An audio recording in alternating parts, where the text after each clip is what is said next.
Litosfer. Lapisan tanah memiliki struktur tanah yang berbeda-beda. Contohnya, tanah humus yang dapat digunakan untuk bercocok tanam. Pada bagian tengah, terdapat tanah dengan struktur yang lebih keras, dan pada lapisan selanjutnya tersusun dari bebatuan. Dengan demikian, tanah di bumi memiliki lapisan-lapisan tertentu dengan struktur tanah dan batuan yang berbeda. Litosfer adalah lapisan batuan yang ada di bumi. Dalam arti yang luas, litosfer juga berarti seluruh bagian padat yang ada di bumi, termasuk intinya. Struktur padat di bumi terdiri atas 3 bagian. Yang pertama, kerak bumi, yang terbagi menjadi 2. Yang pertama, kerak benua, yaitu kerak bumi yang berada di daratan. Yang kedua, kerak samudra, yaitu kerak bumi yang berada di dalam laut. Struktur yang kedua yaitu mantel bumi, yang terbagi menjadi 2, yaitu mantel atas dan mantel bawah. Struktur padat di bumi yang ketiga yaitu inti bumi, yang juga terbagi menjadi 2, yaitu inti luar, bersifat cairan pekat, dan inti dalam yang bersifat pekat namun menyerupai padatan.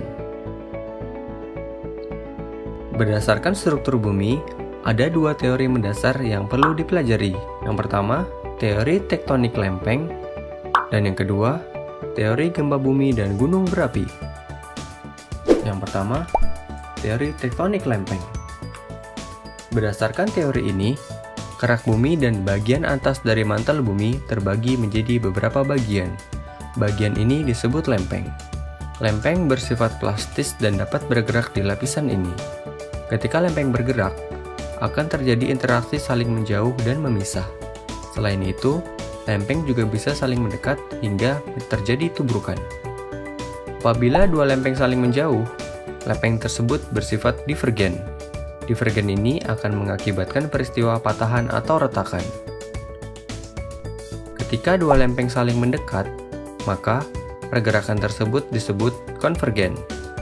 Pergerakan lempeng secara konvergen akan mengakibatkan tabrakan antar lempeng. Yang kedua, teori gempa bumi dan gunung berapi.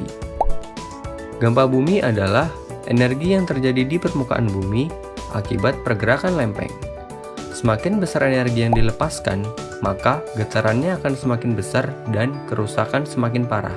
Begitu juga sebaliknya. Bumi juga melepaskan gelombang atau getaran yang merambat yang disebut gelombang seismik. Ketika gempa terjadi di dasar laut, gerakan lempeng tersebut akan mendorong air laut ke atas sehingga timbul gelombang yang besar dan kuat yang biasa disebut tsunami. Gunung berapi. Selain gempa bumi, efek dari pergerakan lempeng adalah terbentuknya gunung berapi. Gunung berapi adalah proses naiknya magma ke permukaan yang menyebabkan erupsi. Saat terjadi erupsi, magma dan material lainnya dikeluarkan melalui kawah gunung berapi.